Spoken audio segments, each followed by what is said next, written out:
Lebanon's army is urging the country's political leaders to exercise caution when expressing their opinions, in a bid to calm unprecedented tensions.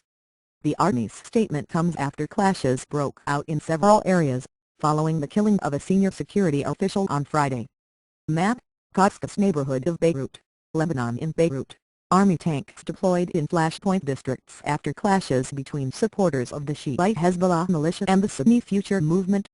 The army reopened key roads that protesters had blocked with trash bins and burning tires. Thank you for trying verbose. This recording will go away once the product has been purchased.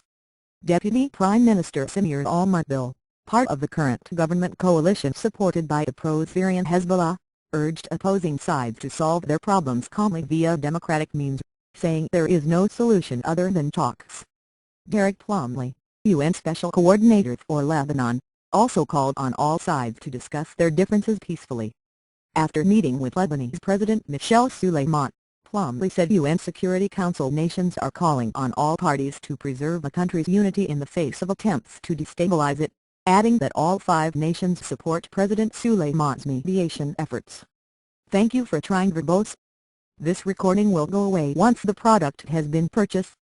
Hillel Kashan, who teaches political science at the American University of Beirut, thinks the international pressure will prevent the situation in Lebanon from deteriorating further. There is no decision to allow these skirmishes to lead to an all-out confrontation, he said. Opposition leader Saad Hariri is under direct and immense pressure from the Saudis and Americans to rein in his supporters. There are spontaneous outbursts of violence, but I think the situation will soon be contained. While the Syrian uprising is adding fuel to mounting tensions in Lebanon, Kashan says the thank you for trying verbose. This recording will go away once the product has been purchased. The situation in both countries differs considerably. In Syria there are foreign sources which fuel the conflict, he said, while in Lebanon, no outside parties want to militarize the conflict. Members of the anti-Syrian March 14 coalition have called for peaceful sit-ins Monday in both Beirut and Tripoli to topple the government of Prime Minister Najib Mikati. According to the Associated Press, the group initiated an open-ended sit-in outside Mikati's house in his hometown of Tripoli and say they will only end the sit-in when Mikati resigns. Parliament Speaker Nabi H. Berry, however, says thank you for trying verbose. This recording will go away once the product has been purchased. The only way to replace the government would be by agreeing to a new national unity government.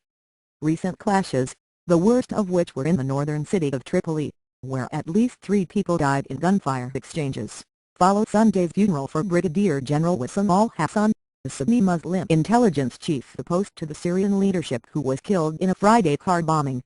Hassan had led an investigation into a recent bomb plot that resulted in the arrest of a pro-Syrian Lebanese politician. He also led a probe that thank you for trying verbose. This recording will go away once the product has been purchased. Implicated Syria and Hezbollah in the truck bomb killing of former Prime Minister Rafik Hariri in 2005. Opposition figures blamed the attack on the Syrian government. In Paris, French Foreign Minister Laurent Fabius also pointed to a Damascus connection, telling French television, "We don't yet know exactly who is behind this, but everything indicates that this is an extension of the Syrian tragedy."